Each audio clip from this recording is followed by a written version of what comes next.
السلام عليكم معشر بوحمرون، اينما دمتم في اي مكان دمتم بصحه وعافيه. قبل ما نبداو الفيديو ديالنا غادي نشوفوا الاراء ديال الجماهير حول المباراه اللي كانت ما بين النادي المكنيسي وكذلك الوداد البيضاوي اللي كانت ملعوبه في ملعب ديال العربي الزاولي. ومن بعد غادي نعطيو التحليل ديالنا، وديما كيف العاده والقاعده واحد الحاجه اللي هي اساسيه: الا ما كنتيش تصلي ابدا الصلاه، حيت هي اهم من هادشي هذا كاع كامل. المهم بلا ما نطولوا عليكم الفيديو، نشوفوا الاراء ديال الجماهير من بعد نعطيو التحليل ديالنا. صراحة المقابلة كانت تكتيكية 100%. أن مكوين جريندو تيعرف الطريقة ديال مكوين كيفاش كيلعب. مكوينة ديجا ديكلارا بأن مسبقا أن المقابلة غادي تكون صعيبة تكتيكيا، وجدوا ليها. الكوديم فرقة مزيانة وجاية مزيان، الا البريمير ميطون كانت الوداد ماشي في المستوى. دوزيام ميطون داروا محاولات، وصلوا للبوطو بزاف المرات، داروا محاولات. كان بعض النقائص، بعض اللاعبين سيرتو في وسط الميدان. الساخي كان بريسك غائب، ما كاينش. مازال لنا المقابلات الجايه ضد بركان. نبقاو مع نقلبوا على دابا دوزيام. هذا هو شكرا الشيء اللي مرحبا. صراحة ماشي دو الأداء اللي كنا منتظرين. كنا الصراحة بغينا أداء أحسن، وبغينا اللعابة يجيبوا لنا 3 بوين، سيرتو كنا لاعبين في التيران ديالنا ما عندنا ما نديرو. حكم صراحة اللي دار جدل كبير بأنه بزاف ديال المحاولات وبزاف ديال الأخطاء التحكيمية. هادشي كيتكرر من الوداد من الدورة واحد وما كيحاربوا فيها، علما أن الوداد يلا بغات تأسس، وإن شاء الله يكون خير إن شاء الله. نقول للعابة بأنهم يترجلوا معنا، باقي قدامنا نقدر نقولوا قلة 9 الجولات ولا 8 يحسبوا. من بعد الاخوان كيف ما شفتوا وشفنا الاراء ديال الجماهير، غادي نتشاركوا في مجموعه من النقاط وغادي نختلفوا في مجموعه من النقاط. اول حاجه قبل ما اننا غادي نقدموا هذا التحليل هذا ديالنا، الا كنتي اول مره غادي تشوف الفيديو ما تنساش انك دير اللايك والاشتراك، وكذلك تخلي لنا واحد الكومونتير فيما كانوا مواضيع ديال الافاده والافاده، سيرتو في القطاع الرياضي ولا القطاع اللي هو الاجتماعي ولا الاقتصادي، ولا بخلاصه اي حاجه اللي غادي تفيدك الا انك غادي تستافد منها. المباراة اللي كانت اليوم اللي تجمع ما بين الوداد البيضاوي وكذلك النادي المكناسي اللي كانت في ملعب العربي الزاولي، كانت واحد المباراة ليست بسهلة. قبل ما تلعب قلنا ان النادي المكناسي واحد النادي راه ماشي سهل انك باش غادي تربحو، ولا باغي تربح البطولة وغادي دير راسك انك مازال باقي في البطولة، الا هو انك خاصك تلعب ماتش وتعرف تربح الخصم ديالك. عن طريق ماذا؟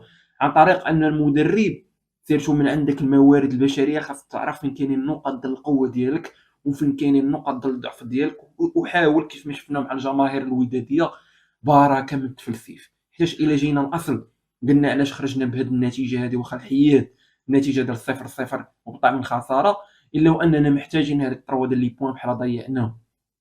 النتيجه عن طريق ماذا؟ النتيجه عن طريق التفلسيف ديال ماكوينا. يعني هذه الخساره هذه تتحملها ماكوينا، وغادي نقولوا دابا علاش. بطبيعه الحال اننا لعبنا في الماتش اللي فات وكنا ديجا لاعبين بواحد التشكيله، يعني عارفين اللعابه ولاعبين بهم، يعني عارف الموارد البشريه ديالك، وسيرتو انك مدير الميركاتو من ضمن مجموعه من اللعابه تبارك الله اللي عندهم اللياقه البدنيه وتقدر تعول عليهم، حتى شفتيهم في الماتشات اللي فات. على سبيل المثال بحال اننا تنهضروا على لورش تبارك الله في هذا الماتش هذا، سيرتو مع مايلولا، الثنائيات كيفاش انهم تيلعبوا، وكذلك المستوى ديال مايلولا من بدايه ديال المقابلات ديالو الا ان المستوى ديالو غادي وتيتطور. يعني عندك واحد النقطه ديال القوه سيرتو على المستوى ديال الهجوم. اللي تيطرحوا هنا علامه استفهام اللي سي ماكوينا ما خدمتش عليهم، هو على سبيل المثال كيف ما ذكروا الجماهير من ضمن ديالهم مبارك. انا مالصا ما كنتش ندخل بك كتيتيلير، وعارف ان مالصا مازال خاصو في الكونديسيون فيزيك، رغم ان اللاعب عنده مجموعه من الامكانيات. مي عندي في بلاصتو مبارك، علاش غادي نكاشي انا مبارك وغادي نتسنى انا الماتش ديال نهضه بركان انني ندخلو في الفورمه ديالو؟ العام مبارك سيدي، والشوط الاولاني نخرج على الاقل بواحد النتيجه ديال 2-0 ولا 1-0 ونبدلو ندير لي رومبلاسي. على سبيل المثال بحال عندي واحد الجناح اللي هو خطير، اللي تبارك الله عليه وبين ان على المستوى ديالو رغم انه ما تعطاوش الدقائق الكافيه. تنهضروا على زكريا فتحي ديال المحمديه، يعني هذا كان عليا انني نلعب به من الاول، في عوض ان نلعب به كجناح، وسيرتو اننا شفنا واحد العقم في الشوط الاولاني، الاجنحه ما كاينينش كرات كيفاش انهم يتهزوا. وكذلك ما نساوش ان الخصم ديالنا ماشي ساهل، ولكن حتى الكواري اللي تيجيو من الدفاع واحد الكواري اللي هما غير مهيكله. كذلك غادي نهضروا على كيف ما هضرنا دابا على المبارك وهضرنا على مارسا، غادي نهضروا على الموفي انا ما نلعبش بالموفي، ديجا لعب به الماتش اللي فات وعارف اللياقه البدنيه ديالو طايحه، وسيرتو انني عارف ان النادي المكناسي غادي يرجع ليا اللور، ياك خاصني نلعب بالمفيد، نلعب به صافي عندي واحد التشكيله اساسيه اللي تنلعب بها، نضرب البيت الاول ولا البيت الثاني وندير التبديلات، نحاول انني ندير التدوير ديال اللعابه. راه ديجا هضرنا عليها، قلنا اننا الا بغينا نديرو الغوطاسيون راه تنديرو الغوطاسيون بواحد 4 د اللعاب وتحتفظ بهذيك التشكيله ديالي الاساسيه. يعني من ضمن النقاط اللي هما جايين بالنسبه للوداد راه ماشي غير الفريق ديال نهضه بركان اللي غادي يبين المستوى ديالي، مي خاصني نغتنم بحال هاد الفرص هادو اللي تيكونوا قدام هاد الفرق، النادي المكناسي ولا اي فرقه كاينه في البطوله المحليه. لذلك خاصني نلعب ماتش ونلعب على نقاط القوه.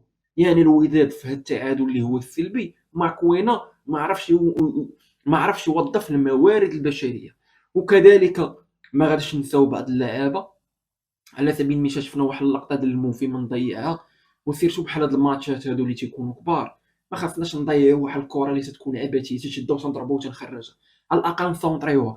تبارك الله كيف ما هضرنا على غادي نهضروا على لورش، ياك لورش تنشوفوا غير من الباسات ديالو كيفاش انه تيباسي، كيفاش انه تيعطيهم، يعني تيعطي كرات وتبارك الله الحارس ديال المكناس حيد كرات ديال الوداد انه يعني يبيت. يعني ان شاء الله ما قدر كون الوداد ربحت في هاد الماتش نقدروا نقولوا ماكوينا، ولكن رغم ذلك مالغري راه خاص ماكوينا يلعب واحد التشكيله اللي هي اساسيه وتشكيله الدراري اللي لاعب بهم. دابا من تشوف الوداد دابا حاليا من تشوفها اللعابه اللي عندها لعابه وازنين.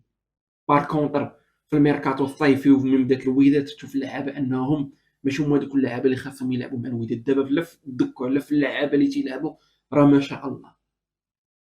لذلك انا ضد بعض الاراء، وهذا هو الوداد. قال لك واحد السيدي انتم بديتو تتبكيو، واحد قال لك السيدي كيف ما قالوا الجمهور قال لك الضم التحكيمي. وغادي نشير ليه واحد اللقطه دابا اللي غادي نوريها لكم اللي انتم كيف ما غادي تشوفوها دابا. هذه كون كانت في ماتش ديال بركان كونوا اكيد هذا واحد الراي ديال واحد الجمهور وقلت انني ندوزها. قالك لو كان الفريق البركاني هو الذي يلعب هذه المباراه قالك لتم اللجوء الى الفار للتحقق مما اذا كانت ركله جزاء ام لا. لكن بما ان الوداد البيضاوي هو الذي ياخذ اللقاء فلا حاجه لمراجعه هذه اللقطه. وكذلك تنعتبوا اللعابه انك من غادي تشك في شي لقطه اسيدي وقف لي الماتش، بغينا حنا حقنا من الفار ونعاودوا نشوفوا واش هذيك اللقطه واش سليمه ولا غير سليمه. حتى هذا ماتش حاسم في اقل التفاصيل خاص تماركي. وحنا دابا شفنا المركز الثاني غادي تزاد عليه يعني التنافسيه، وخاص تسنى الماتش ديال الجيش وكذلك الماتش ديال الزمامره تشوف اشنو خاصهم يديروا. لذلك كنتكونسونطراو ماتش بماتش، وكذلك نفوتوا دابا مكناس ها هو داز ونركزوا في الماتش ديال بركان وديما وداد. والمهم الاخوان خليونا الاراء ديالكم، الا كانت شي حاجه ولا شي اضافه مرحبا والى اللقاء.